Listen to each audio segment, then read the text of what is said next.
అధికారులకి మరి ఇక్కడికి వచ్చిన లీడర్స్ అందరికీ మరి అన్నిటికన్నా ముఖ్యంగా ఇక్కడ చెప్పులు తీసుకోవడానికి వచ్చిన మీ అందరికీ మా ప్రింట్ అండ్ ఎలక్ట్రానిక్ మీడియా సోదరులందరికీ పేరు పేరున నమస్కారం.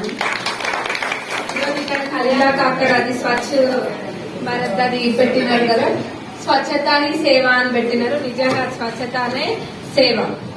మరి మీరందరూ గవర్నమెంట్ కొన్నే చేయగలుగుతుంది, కానీ మన సొంతంగా మనం చేసుకునే దాన్ని బట్టే చాలా మార్పు అనేది వస్తుంది. ఇప్పుడు గవర్నమెంట్ ఉందనుకోండి, ఆ ప్రోగ్రామ్ స్టార్ట్ చేసి మీ అందరికి అవగాహన కల్పించగలుగుతాం.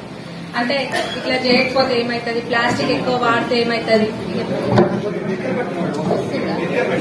ఇప్పుడు మీరు చూసినట్టయితే ప్రతి సంవత్సరము ఎండాకాలంలో ఉష్ణోగ్రతలు ఇంకా పెరుగుతా ఉన్నాయి. ప్రతి సంవత్సరం ఎక్కువ అవుతున్నాయి కానీ తక్కువ కావట్లేదు. ఎందుకంటే ఇదంతా గ్లోబల్ వార్మింగ్.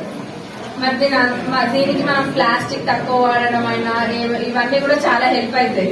ఎక్కడికైనా పోతే ఇప్పుడు బాటిల్ ఉన్నాయి, నేను దాగా ఇంకా నీళ్ళేమి మరి తప్పదు, ఇంకా ఆప్షన్ లేదనుకుంటే తాగుతా. నా సొంత బాటిల్ నేను తీసుకొని పోతా.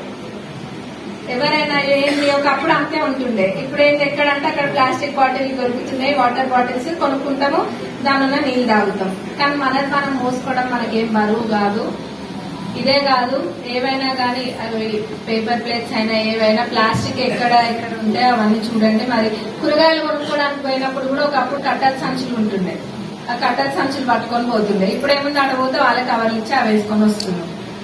అట్లా కాకుండా ఏదైనా ప్లాస్టిక్ తక్కువ వాడడానికి చూడండి. ఎందుకంటే ప్లాస్టిక్ వల్ల క్యాన్సర్లు అవి కూడా వస్తాయి, అది మీకు కూడా తెలుసు. ప్లాస్టిక్ కంటైనర్లు ఉంటాయి, ప్లాస్టిక్ గిన్నెలు ఉంటాయి. మనం ఎక్కడైనా హోటళ్లలో కొనుక్కున్నా లేకపోతే ఏదైనా చిన్న ఏదో చాటో గీటో కొనుక్కుంటే వేడివి ప్లాస్టిక్ వాటిలలో వేసిస్తారు మనకి. ఆ ప్లాస్టిక్ ఎంతో కొంత కరుగుతుంది కదా, మనం తింటాం కదా, దానివల్ల నిజంగా క్యాన్సర్లు వస్తాయి. ఇవాళ రేపు క్యాన్సర్ కూడా చాలా ఎక్కువ అవుతున్నాయి, అందులో మహిళలకి చాలా వస్తున్నాయి. మీరందరూ కూడా ఎప్పటికప్పుడు డాక్టర్ దగ్గర కూడా చూపించుకోవాలి. మీకు ఏదైనా అనిపిస్తే అది నిర్లక్ష్యం చేయొద్దు. మనం ఏముంది పట్ట అనుకుంటాం, కానీ ఏదైనా చిన్నగా ఉన్నప్పుడు చూపించుకుంటేనే మనకు అది మంచిగా అవుతుంది. మీరు అందరు మీ సొంత బ్యాగులు మీరు తీసుకుపోతారా? అది లేదు, ఈజీగా పని అవుతుందని చెప్పి ప్లాస్టిక్ బాటిల్ పని కానిస్తారా? నేనైతే నేను మా ఊళ్ళకి చెప్తా, నేను ఎక్కడైనా ఫంక్షన్ కి పోయినా ఒక్కరోజు కథ కాదు ఇది, ప్రతిరోజు చేయాల్సిందని చెప్పి ఇస్తరాకులు ఉంటాయి కదా, ఇస్తరాకులు అవి పెట్టుకుంటా కార్లో కొన్ని.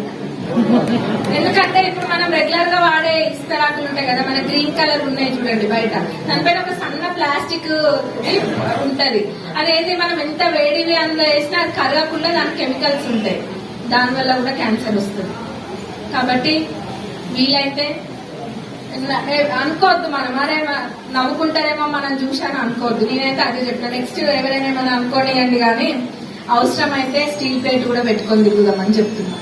ఎందుకంటే ఏదైనా నామూషేం లేదు, మనం చేసినాం అనుకోండి, వేరే వాళ్ళు సరే వీళ్ళు చేస్తున్నారు కదా మనం కూడా ఏం లేదులే నామూషేం లేదు అనుకుని మనం కూడా చేస్తాం. ఇప్పుడు ఎట్లుందంటే గొర్రెల మందలాగా అయిపోయింది మనకి. మనము నిజంగా మనకు అది ఆచరించాలని ఉన్నా ఎదుటోళ్ళు సరే వీళ్ళు ఏమైనా పిచ్చోళ్ళు అనుకుంటారా ఏంటి అని, వీళ్ళేంది ఇట్లా చేస్తున్నారు వింతగా అనుకుంటారని చెప్పి చాలా మంది అది ఆచరణలో పెట్టాం, నాతో సహా. కాకపోతే ఎంతో కొంత చేయాలనుకుంటున్నా, మీరందరూ కూడా ఖచ్చితంగా పాటించాలి.